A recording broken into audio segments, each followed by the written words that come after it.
Deadman Radio. Radio. It's like sex for my ears.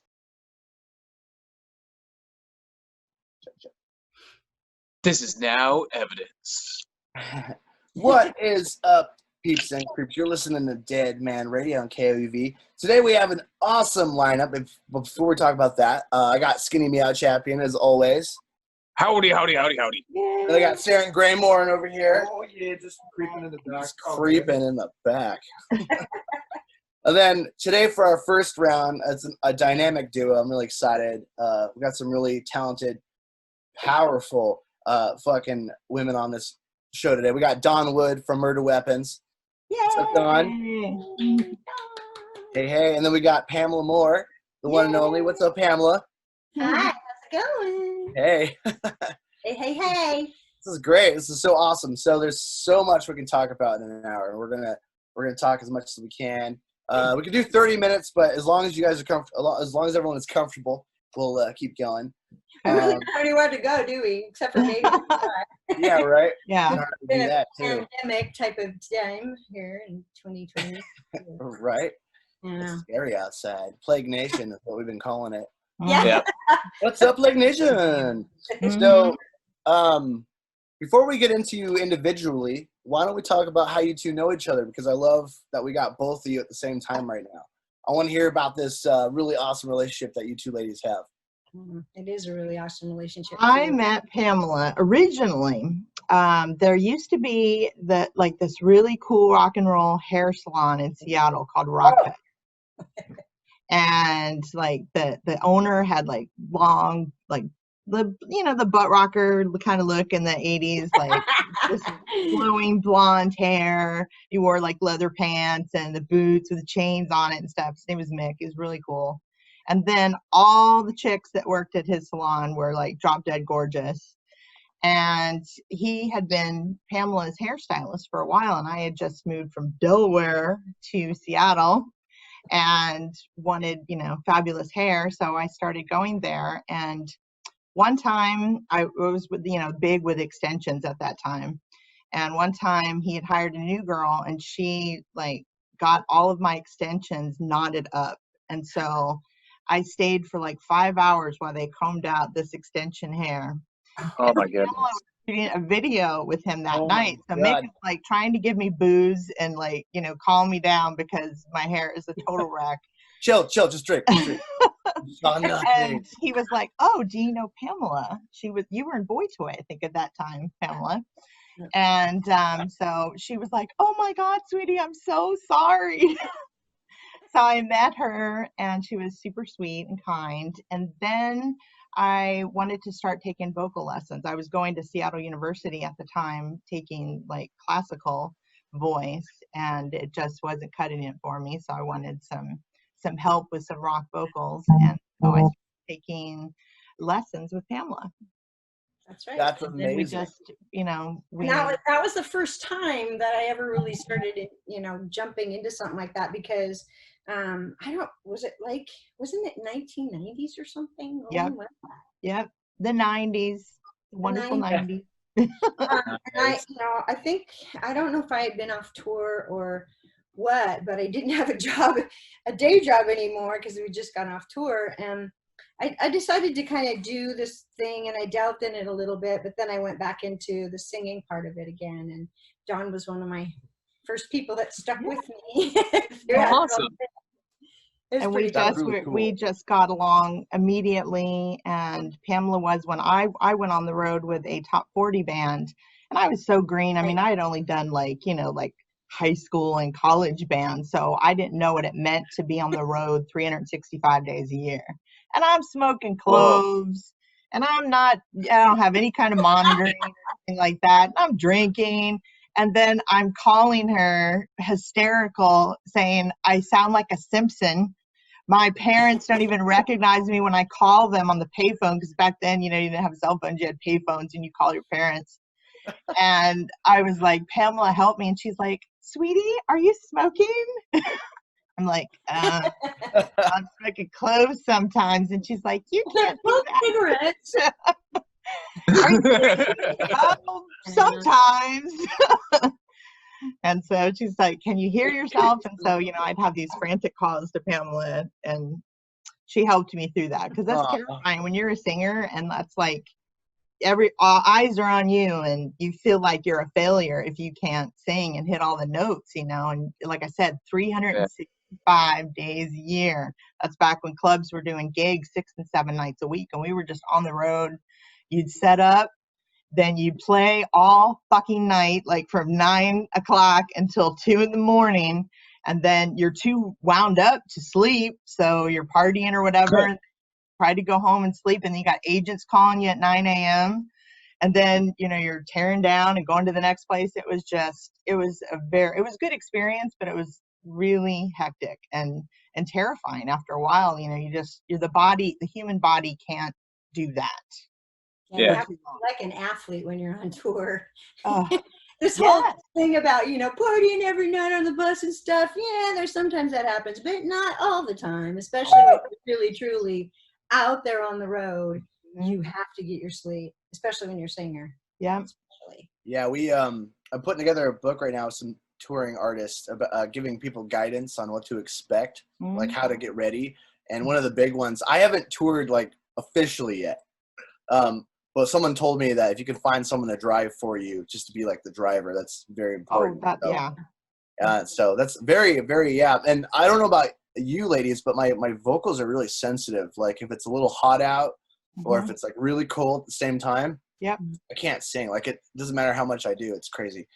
So that's cool. So she kind of held your hand and did some really awesome friendships. We all got sick. Like everybody in the band would get sick, and then just like keep passing it around to each other. And so I lived off Dayquil and NyQuil, and phone calls to Pamela asking me, what should I do? Well, there's all these different kinds of concoctions that you can come up with to help your voice, but like a lot of people have been telling you with your book and stuff too, there's a lot of different ways to do it, but it's mostly just listening to your body and making sure that you're getting enough sleep and getting enough water, not alcohol. And Ginger, as I've been interviewing when we went to go tour we were going to film some of the big bands, I would watch a lot of professionals chewing on ginger root, and I was like, oh, what are you doing? Liquid root too. I've never heard of the ginger root. I do know that ginger is really good for you though. I thought it was interesting. And I used to do that too, and it's just it's so bad. I hate it. So what about your end, Pamela? Why don't we talk about meeting Dawn and from your perspective, what was that like? Was it fun? It was fun. She's a sweetie. She totally is a sweetie, and she's really progressed a lot since when I first met her, and I have too. But you always want to make sure you do progress, right? But of course, from when she first started, and then there was kind of a lapse in time. I think it's because I moved to Chicago for a while. I hadn't really talked to her, and then I come back, and she's this goddess of industrial music, and I'm like, what happened to you? No more cover music. Exactly, and it was awesome. I remember going to one of her shows, and I was just floored. I was so, how part of me being the coach per se was like a proud mama, but on the other hand, godmother. Just having her as a friend and seeing what she's doing and loving what she's doing, that's all there is to it, Are there any songs out there of you two doing duets? I mean, probably not recorded songs. Of course, when we did the gig, was it last year? I can't remember. I think it was 2 years ago. How many? I don't. It's all running together. And that's when I first met all of you right here. I met Saren and I met Dawn, Skinny, and you that day, that whole day. Oh, at Luigi's? Yeah, and that was like we're all instant friends. And that was when I transcended dramatically into the horror scene. That's when I was like, I'm here to stay, So, and, just being able to. That was really fun. It was really very fun. You guys had great energy on stage too. I bet you by the time we can start playing again, everybody's going to be leaping off the floor. Oh, I know. Oh yeah. I know we're all itchy, man. I can't wait. There's so many. I'm so itchy to hit the stage. He speaks. But it was great because sometimes. Sometimes. Yeah, it was great because I already knew who you were, Pamela, because of Sister Mary and stuff. And my dad was like the king of teaching me all the stuff I need to know about rock and roll. Even though it's a spooky show, Wi-Fi Zombies was really cool, and you hung out with us for Crypticon, so we were like, yeah, we still want an excuse to have Pamela on the show. That's fine. Ask me whenever. If I'm free, I love talking to you guys. It's great. There's a lot. We're going to talk more about both your music, and then we're going to try to end with converting into the film that we're helping with, because Terry is the guy at the end of the show tonight, so we can talk about that. But real quick, for those listening out there, Pamela, why don't we I'm going to go with you, and then I'm going to go to Dawn, because I want everyone to know who you are. Okay. Do you have the rum? Don't we not? Back there. Oh, You're no. having a little party over there. Oh, Yeah, it's a party. there it goes. So mean. I got to deal with that. I know, right? So oh, You man, are going to hit that, right? Hit it now. I was, but it threw me off. Forgot. Jeez, falling apart over here. Look for the bottle of rum. Where did you start, Pamela? Let's go from where you started. What got you in the music and beyond? Okay. I know it's pretty deep. It could be a really long, drawn-out story too, but I'm actually from Washington State. Born in Seattle. My family bought a little 5-acre farm when I was a little girl from my aunt and uncle out in Renton, just outside of Renton. Yeah. So on that little farm, I'm the oldest of 6 kids. And we did a lot of stuff. I, rode horses and did all that stuff. But I always had this dream of wanting to be an actress. I wanted to be on the stage. And my mom was in little theater back then, and she would produce and act in some different plays and stuff. And so she would actually have us on stage in this tiny little theater. And of course, being a little girl and being on stage with these lights and being able to dress up and stuff, that was like pretty awesome. It was like, yeah, this is what I want to do. So I told my mom I wanted to do that, but we were really poor and we couldn't afford, we couldn't afford lessons for acting. And she says, you've got to learn how to dance and you've got to learn how to sing. And so I took it upon myself. I was going to do something. So I got babysitting money and I bought myself an upright piano that was actually being sold at the little theater that my mom was at. And Oh, wow. found myself a guitar, and this guitar, people who know about guitars, the action was like this high from the fretboard. Oh. And steel string guitar, and I was just trying to push it down so bad, and I was getting, of course, bloody fingers.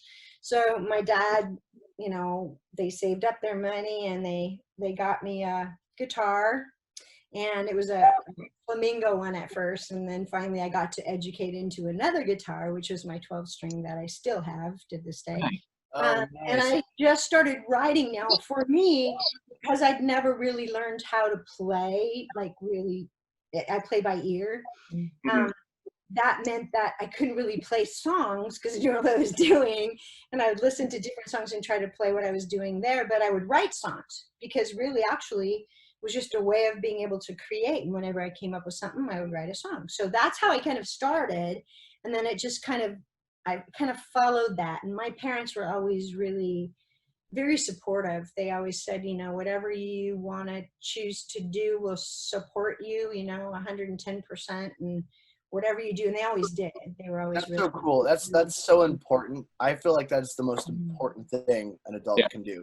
You can really crush someone's And it dreams. just, those kinds of events, though, they kind of go in different areas, because back then I was playing folky music and I was writing sing-songy type of songs, and Oh, wow. and so when I graduated from high school, I went in and started immediately playing in club bands and playing in all these different things. But I was doing jazz in high school and I was winning some jazz awards and everything. So I went from kind of like folk singer to jazz singer to folk singer to metal singer. And then however I got across this one thing, I was singing some jingles in I think the 80s, late 80s or something, and the guys in Queensryke heard me singing on one of these commercials, and they set out to try to find me, and kind of the rest is history. They just asked me, would you like to come up and sing this song with Jeff? And they wouldn't let me hear the song. They just flew me up there. I said, I hope that I do. Oh, good. wow. I think you will. And so they flew me Good up. luck. Yeah, I know. It's just like, wow, they gave me a cassette tape, said, here you go, see you in the morning. So I was like, okay. And I was listening to it, and I thought for sure I'd be able to nail it. I guess I did. That's amazing. That's cool. Wow, it's crazy to think that was just like a matter of like, oh, hey, yeah, just come up here. Nah, you don't gotta listen to it. Yeah, I know. They wouldn't tell me we'll anything. figure it out. And it was because it was one of those, you know, what do they call it? What do they call it? Super secret squirrel. Oh, no. No, it's one of those albums where it tells a story. I don't remember. The concept, like a concept album. Yeah. Those are the best. I just had something. I have to show you something. Oh, but I don't know if I should do it. Okay, I'm going to Please show do. you a picture that nobody's ever seen before. I was going to put it in my book, but I haven't been practicing. So Oh my gosh. Please do. Ooh, super I'm not secret. going to see this, but this is a picture. I don't know if you can see it. This is a picture of my first day in the studio. Oh, what? Look at that. There it is. Right there. Is that That's good. Nice. That's Wow. me with the producer and the engineer, Jimbo, and Phil. I think his name's Phil. And that's the guys. And that was the one day, the first day that I went into the studio. You notice my hair, it's really big. Big hair. So a lot of Don't teasing care. and There's Aquanet. no other way. This is actually the flattest my hair ever is, really. Really? I like to look like I stuck my finger in an electric outlet. Yeah. There you go. That was looks great. before it even happened, I think. I don't think I Wow. started singing it, but that was up in Aw. Montreal when they flew me up there. So yeah, I got to save that picture for later. That's That's awesome. You guys are the only people that got to see it, except No, for thank you. That's amazing. And I was trying to remember. I asked Dawn because I couldn't. I had a brain fart of the album, but it was Operation Mindcrime. yeah. Yeah. And I had a brain fart too. Conceptual album. It was a conceptual Okay. album. They Yeah. didn't let everybody know about it until Yeah. it came out. Yeah. So I was like, okay. And I didn't think they even kept the song because I didn't hear from them after that. And then one night when I was playing at a place called the Aquarius, it's a long time ago. I think it's changed its A name. long time For ago. that. I know. But Scott Rock came in and he gave me a cassette tape and he goes, here you go, babe. And I went, what? And he showed me this whole thing. It was really cool. So Wow. I was like, Wow. oh, I guess I'm on it. That's awesome. That's amazing. And that kind of just like helped really set some hard roots for you too. And I know now, and like we talked about earlier, meeting you at Crypticon, the Louis G's thing was awesome. It was very very interesting to watch you perform with the height you've gone, and you just mingled with everybody. Mhm. And I love people like that because you don't lose your humbleness at all. Steve Unger's like that too, from Metal Church. Like when you guys are all like a part of the community, you can really tell when people will always be a part of the community, and you definitely do that. Yeah. So I idolize the crap out of you for that. Thank you. So yeah, thank you. Seriously. And now you do voice lessons, and I know that like it probably doesn't do you much for me to be like, Pamela, I'm gonna do it one day. but you have no idea. That's like on Skinny and I, we had the guy that did Invader Zim's voice on the show, and he does private lessons. Richard Morgans. Yeah, and he does private lessons. So like there's like lessons with Pamela and then like private lessons with Richard. Like we so much on our list, you have no idea because hearing you helped Dawn, and you've also helped Michael Vanson from Now Scythe Gang 6. Yeah. But it was IMF me. So like, but hearing both of them talk about that and hearing that, it's very like credible, and it's something that I want on my belt. So it makes me feel really good too, because sure, I still like performing. I still like writing songs. I still like going into the studio, all of that collaboration too with other really great musicians. To be able to do what I do is really rewarding because it offers back something to me. I feel like I'm giving back to the community, and Yeah. sometimes it's really frustrating because I'm not sure if I'm, people process things differently. So I'm not sure if I'm really communicating right or not. But in this situation, I love what I do. I love hearing people get better. Mhm. A good thing for me, but that's the whole thing, is you want that person to excel in what they're doing. Yeah, you get to influence somebody in making something and help them improve their own talents to make an even better something.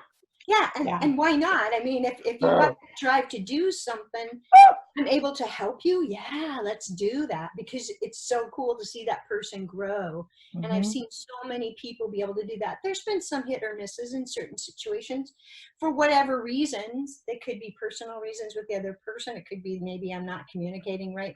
It's not been that many, but it's been wonderful to be able to have that challenge, to be able to, kind of step up to the plate and go, okay, let's get this figured out. What are we going to do? What are we going to do to make it better? Yeah.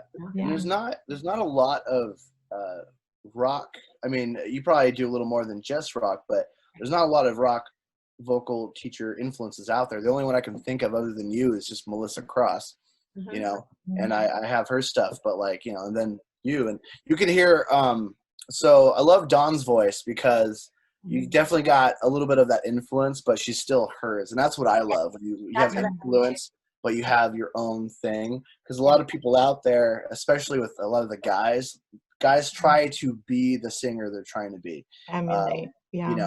So what I love about you, Dawn, is that you have such an original sound, but at the same time, you can hear some of Pamela's influence, and I think that's really fucking cool.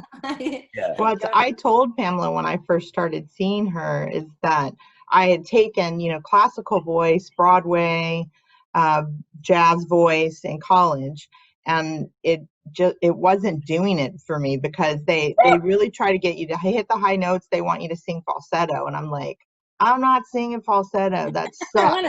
I hate falsetto. I hate it. Me too. Pamela's like, you got to learn to use it. She's like, there'll be some times when you can just flow into it and use it.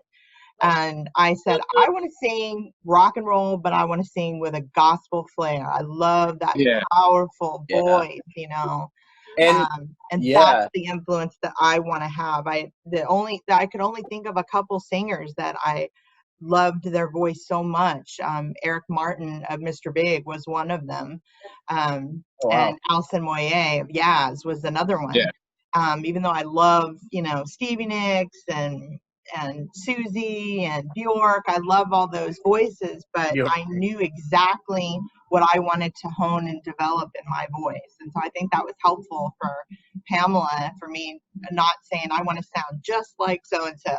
I was like, this is the technique I want to develop.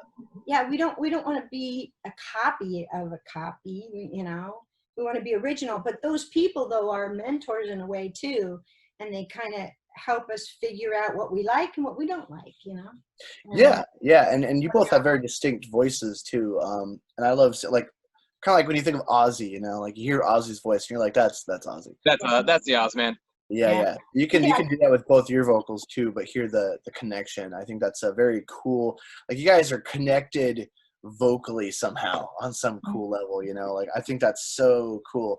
I love that. As a singer, I admire the crap out of that. So, so that's gonna happen eventually, Pamela. One day, promise. One day. It's just this darn pandemic, man. They're screwing my finances up. I know. Dawn, let's start with you now. I want to know, I already kind of know because we had you on before, but we have new listeners. We got tons of people out there, and it's just really good to promote. We at Deadman Radio believe that it's good to let people know where it came from, because you can kind of connect with the artist when we talk about that, So let's talk about Dawn's legacy. My legacy.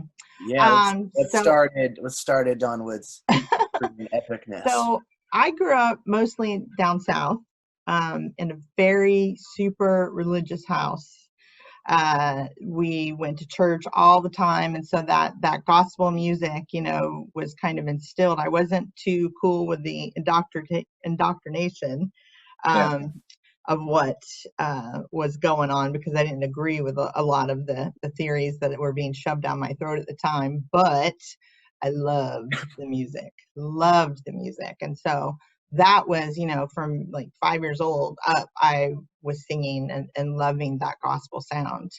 And then in high school, I tried to join, and at the time, this was in the mid to late 80s, I was trying to join the high school rock band that was only allowing boys. No girls were allowed, because girls screwed up everything if they were in the band. Prudes. And so, and again, this is, Southern mentality. And so So sorry. That's so bullshit. I get yeah. So I just pestered the living shit out of the music director. And like every time I'd see him, I'm like, so when are you going to let me audition? When are you going to let me audition? And so finally he was like, oh my God, just whatever, come after school and sing. Yes. And so I sang for him, and he was like, where have you been this whole time? I'm like, dude, seriously? Being repressed, damn it. I know. So he finally let me join the rock band. And then, after that, I was like, that's all she wrote. I had to be in a band. That's all I cared about. And, Pamela has a similar story as mine. We both decided we chose music as our true love. We chose music as our children. That's the choice that we personally made. I, totally respect women that choose family and to get married and have babies and stuff. That's awesome. But for me, I couldn't wrap my mind around it. I couldn't understand it. It's just something that wasn't in me. All I wanted to do was be in a band and just have that be my entire life. Like, I wanted to live with the band and be on the road with the band and write all the time and have a studio in the house. And that's all I ever wanted to do. And so, unfortunately, right out of high school, when I was first in college, I got married like a dumbass to this person that said he wanted to be my manager, and turned out to be a not very nice person. And he had addiction problems, drinking problems. And so I kind of fled for my life out here. My dad lived out here. He worked for Boeing. So I just packed my shit and got out, like I said, with my life, and moved out here and met Mick. Was one of the first people that I met at the Rock Cuts hair salon. And everybody that I met out here in the music business, of course, at that time, music was super hot out here in Seattle. It was the hot spot to be. And so I met a lot of musicians, amazing people, and the nightlife scene was every single night. You could see bands, and you could see a lot of bands, and you could walk to this part and then go down the street. It was amazing. And so, sounds like heaven. I really wish. I really fun. feel sometimes I was born in the wrong time.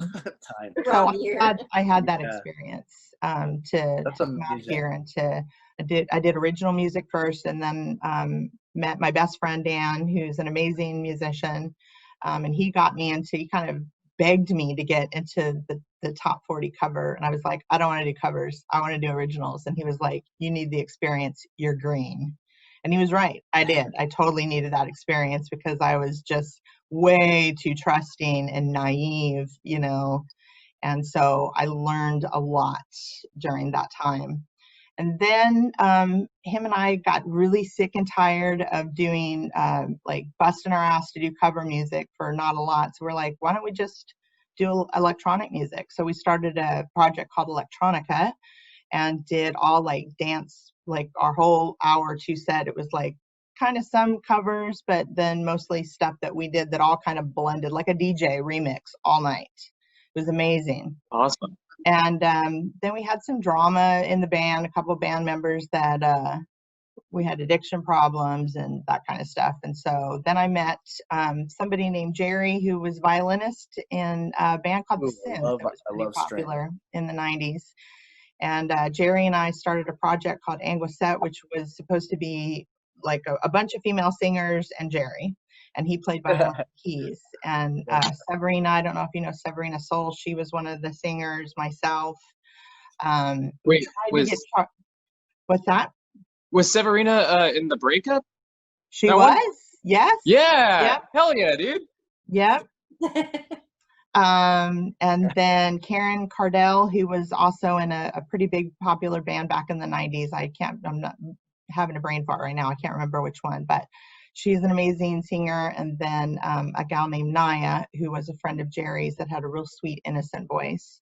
And we tried to get Charlie for a long time to join that. Charlie Brown to join it, but she was, doing her thing. Charlie. So we couldn't, it's fine as like fate because I ended up becoming very good friends with her too. But we did Anguissette, and that was kind of my first introduction to the Seattle Gothic scene because that's, the clubs and the bands that we opened for. Yeah. And I had always loved horror. I mean, that to me growing up, like all the church stuff and abuse and all that kind of stuff that I dealt with, horror movies was like my go-to. Yeah. My happy place. And so when I met Jesse for Murder Weapons, I love that guy. I love Jesse. He kind of, posed to me what he was thinking about doing. I was like super excited because it was singing and it was horror. And I was like kind of afraid that it wouldn't go over well because it's so niche, but once I got in that band, and at first Jesse was like, no, I want you to sing like Marilyn Manson. I'm like, but I'm a chick. How am I going to do that? So we struggled with that for like 6-8 months of him trying to get me to sound like a female Marilyn Manson, which wasn't going to happen. And then finally the rest of the band was like, dude, just leave her alone and let her do whatever she wants, I don't think people realize that there's a level of, and clearly that wasn't his motive, was to like, restrict you. He's really want a cool sound, but man, let me tell you, it really worked out for the best because it's such an original combination. But I know what that's like because in my prior band, they kept wanting me to sound like the guitar player, but people kept telling us that we sounded the same. So they were like stuck on that. And I was like, guys, people tell us we sound the same anyways. And they're like, no, we want you to sound more like your backup singer. And I was like, so like it kind of messes with you because you're trying to do something different. So if you just let it come out the way it's supposed to sound, it always ends up working a lot better that way. Yeah, so absolutely. You're going to end up sounding like you. Yeah. That's a novel idea. It's authentic to be yourself. When you try to do something else, then it's not authentic, and people can see through that. Oh yeah. If I want to sound like Headfield, I'll go and sing karaoke. But that's when you want to be original in your own work, and that's what people try to do with covers too. I feel like what makes a great cover, I mean, some of the best covers out there have their flair, but absolutely their own twist to it. Yeah. So we got 15 more minutes because I want to make sure we play some tunes too. So let's talk now. Let's talk about let's bounce back to Pamela. Pamela, where are you at right now? What would be something that you're currently working on? Right now for me? Yeah, are you working on anything musically before we talk about film stuff? Not right now, no. Is that private lessons? Okay. It's by design mostly because I've been, the pandemic has been a little bit disruptive. That's a nice way to put it. It would probably inspire me. It's maybe inspired me to like do a little bit more work and trying to get more students. Anything else. I haven't been doing as much. I've been playing a lot more of my piano and stuff, but I really haven't come up with anything new. I am looking forward to be working on a video that we'll be talking about in a minute, and that's kind of where my mindset has been. I'm really excited about that. I just want to do past, present, future. And Skinny it hasn't happened yet, but it will, I'm sure. Once I it will. I promise it will. I'll make that happen. Actually, okay, I have to wait. Hold on. Saren and Skinny, do you guys have any questions before I continue? Not at the moment. You put me on the spot. Okay, I'm just making sure. So I have a problem with like I keep going. So sometimes I don't let Skinny and Saren talk. That's not a problem. That means you're good radio. You make good content. Yeah. It's good radio, man. I'm a good radio. Cool. Okay, I'm just making sure. I love these guys. These guys make the show with me. If it was just me, it wouldn't be nearly as good. So, okay. And then Dawn, what are you working on aside from the fact that we're trying to put together a cover, and we're gonna have you doing some guest vocals hopefully with us as well. For Good. something we're doing. Good.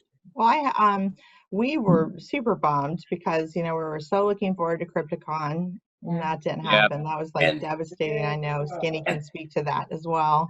And Three Teeth.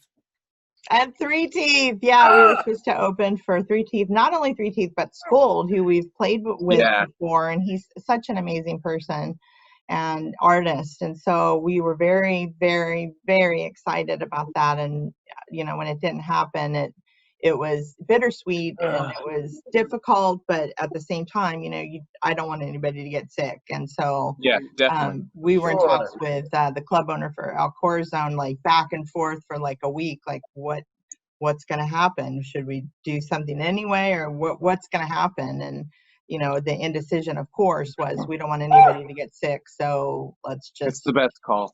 yeah. Yeah, it's So- it's bittersweet, that's the best word I think. Do you guys Yeah. have an idea? Do you think it'll probably be next year, probably? Well, that's what Inslee said. It's like Footloose up in this bitch. Mhm. He said no live music until next year, and that's really Yeah. long. So I hope that changes. It's Um, Well, they've got difficult. those people that made those. They've got those people that made those custom bubble suits for concert venues where you fucking Yeah. put it on, and you look like Jake Gyllenhaal in that one movie and everything. Bubble Fucking- Boy. I think that. Yeah, We'll I think rock- that would be dope for a mosh pit if you ask me. Just that'd be fucking so fun. I Yeah. would rock the crap out of a bubble suit. That dude. would be hotter than hell, though. agreed, but Yeah. mosh Maybe- pit.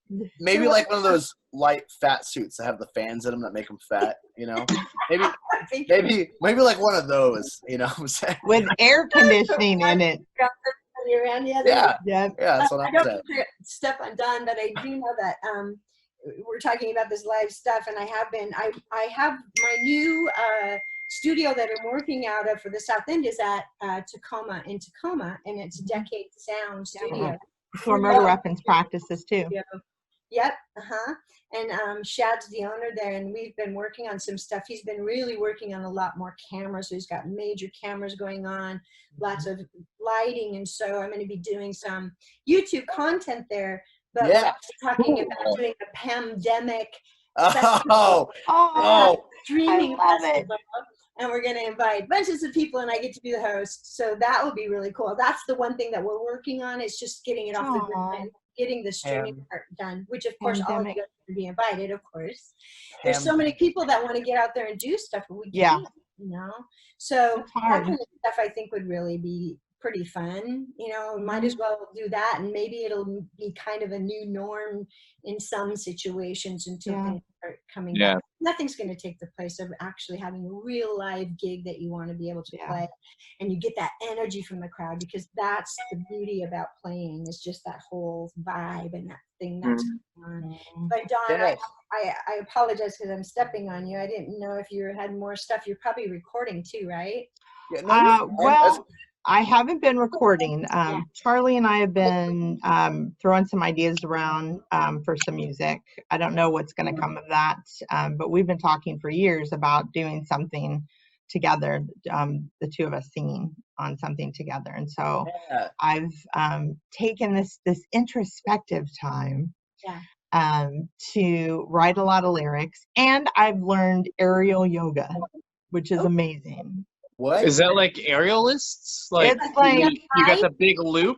it's like a big hammock from the ceiling, Yeah. and you go in it and you hang upside down like a bat, Yes. and then you can What? do all these different yoga poses, but you're like supported in this hammock thing, so you don't fall down. That Can you- sounds really Can you do that thing where you wrap it? I think it's one goes under the leg, one goes into the hip, and you kind of spin yourself up, and then you just let go, and you just roll down and shit like that.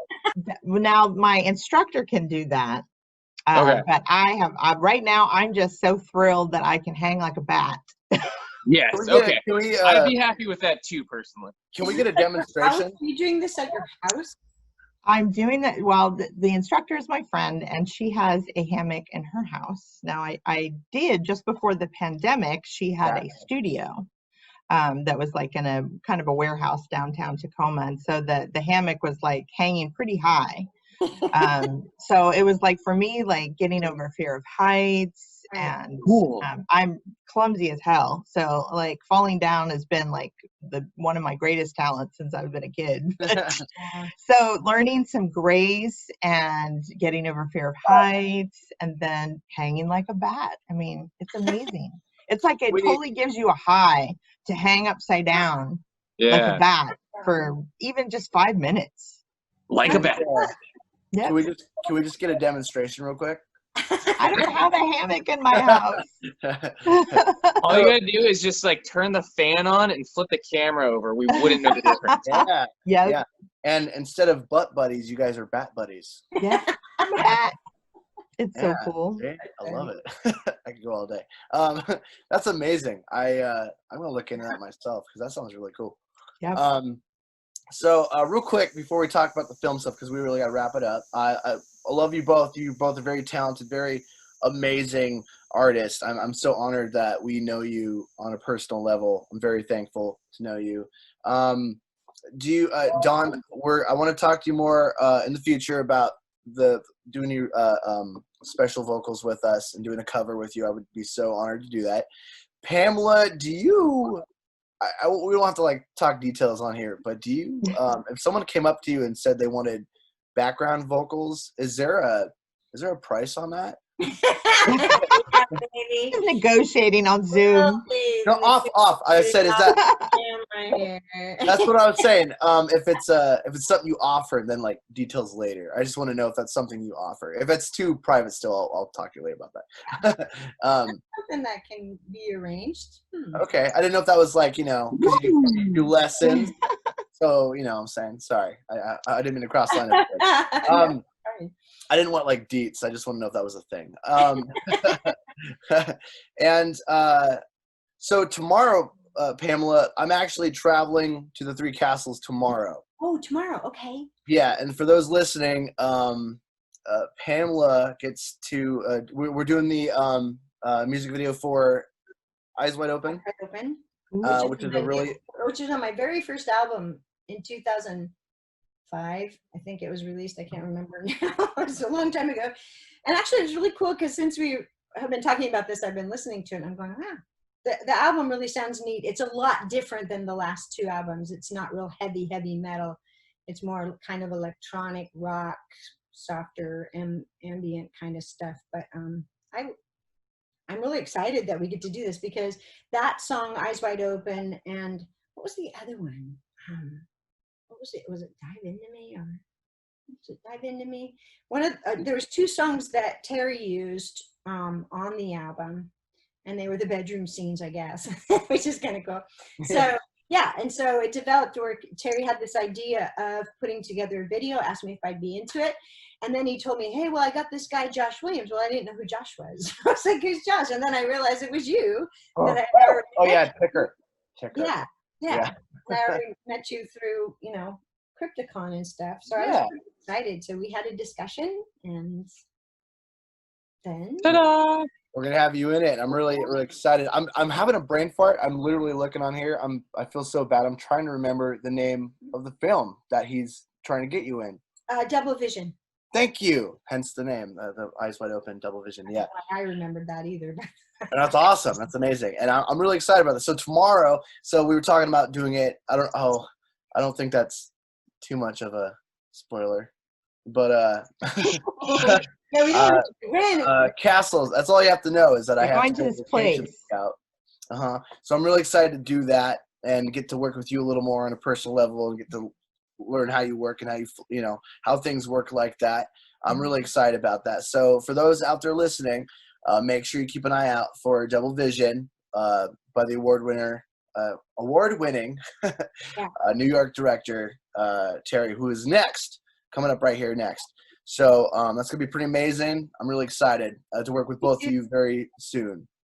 Skinny, Saren, we got any questions before we listen to some awesome Murder Weapons and Pamela Moore? All right, this one's for Don. So when Murder Weapons gets to get back on stage, how much fucking blood are you guys gonna be bringing to your shows? Yeah. Yeah, it's a good question, Don. Jesse is like the bloodmonger. He's the one that like can completely douse everybody. I remember one of our first shows that Skinny was at, and he was right up front, and he had his mohawk. And Jesse, I don't know if he spit blood at you or what he did, but it looked like your eye exploded, and there was blood everywhere. It was the best picture ever. It's one of my favorite profile pics I ever had. Yeah, it straight up looked like my eye exploded. Totally. Like he just chugged it back like he was taking a big old swig of some whiskey and like got right in my face and just because I think he got me and he got the gal behind me too. Like it sprayed off. It was so sweet. It was a really good moment of mine. What was the blood made of? Bloodbath. I'm pretty sure it wasn't the sweet kind. It wasn't too sticky, but it was just that right consistency where it was runny enough, and then when it dried, it wasn't tacky and sticky enough that it hurt when it started peeling off. It was that's the one I always call the good kind, because sometimes you'll get that fake blood and like you're trying to pull it off and it's ripping every hair out of the follicle while you're going. Not good blood.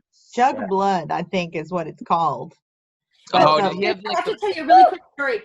Queensryke, when we did Operation Mindcrime 1 and 2 story, we did all the theatrical stuff. And one of the guys that played a guy that was gonna get killed, I think it was Nicky was gonna kill the main guy, whatever his name is. They had him tied up on this thing, and he was kind of beating him up a little bit. Well, little did people know, this guy that was getting beat up had some stuff in his mouth, and apparently there is some kind of stuff called blood stuff, and it's supposed to be sweet. But then we were making our own, and it was like Caro syrup. Yes, that, and then some, I don't know, red stuff. What? Yeah. What's wild is that sometimes we would be playing these really nice rooms that were like casino rooms that are dinner type places. So these people are eating dinner, watching us. It was very strange. And then by the time that came, he'd come out and he'd hit him and he'd spew this water out of his mouth, which is actually blood, and it would go all over these white tablecloths. Oh my God. People were just like, whoa, what's going on? It was so funny because a lot of people weren't expecting it. It's like, no, it's great. I love that. I had the honor, I guess Skinny and I both had the honor to be in Murder Weapons Serpent video. I was actually the masked killer guy. If you ever, I got to die. Sorry, Pamela, you were not that you were there or anything. You were. I'm just trying to tell you this like you weren't there. That was really cool though. It was fun. I just remembered you were there, so now you're fun. And Skinny kept us laughing when we were freezing our asses off at nighttime. You know what, Don? I so badly wish that you guys kept the audio in that intro. I fucking hounded Asher from Tetronaut. Oh yeah, recorded it, and it's like, dude, do you got those files? I want those files so bad because the audio wasn't used, but I'm just trying to act and talk and ad-lib shit. So like, it seems like I'm just a punk breaking in through, doing a little bit of, trespassing. And then I'm going on, and then I just hear everyone on the fucking film crew busting up. We were just laughing so hard. Good. So look, we gotta wrap it up. Sorry. Oh, no. I know it's a good story. I just real quick. No, you're fine. You're all really fine. I promise. I just want people to listen to your tunes. They're amazing. Pamela, where can people go if they want private lessons from you? Write to me at Pamela, Pamela, at PamelaMoore, MOORE.net. Write to me there. You got your own domain? That's awesome. I have my own domain. I have to pay for it. But write to me there, because if you try to write to me through Facebook or something, I probably won't get it. Okay. So that's the best way to do it. Or lessons at PamelaMoore.net will work too. Excellent. And then, Don, where can everyone find your most recent album? Well, we're on Spotify, Amazon, Reverb Nation. Pretty much if you Google Murder Weapons Band, you'll find something, either an article about us or social media or something that has our music on it. Police scanners. Maybe. Police scanners. Awesome. You've been listening to Deadman Radio on KOUV. Thank you so much, ladies. You are both Yay. fucking amazingly talented, and we have so much love and respect for you, ladies, both. Thank you. Honestly, thank you so much for you. joining us. Thank you so much. Thank you. All right, we're gonna start with Axe Yeah. by Murder Weapons. We're gonna play some Murder Weapons, and then we're gonna follow up with some Pamela more, and then we'll be back to talk with Terry Wickham about Double Vision. You've been listening to Deadman Radio. Radio. Deadman Radio. Radio. It's like sex for my ears.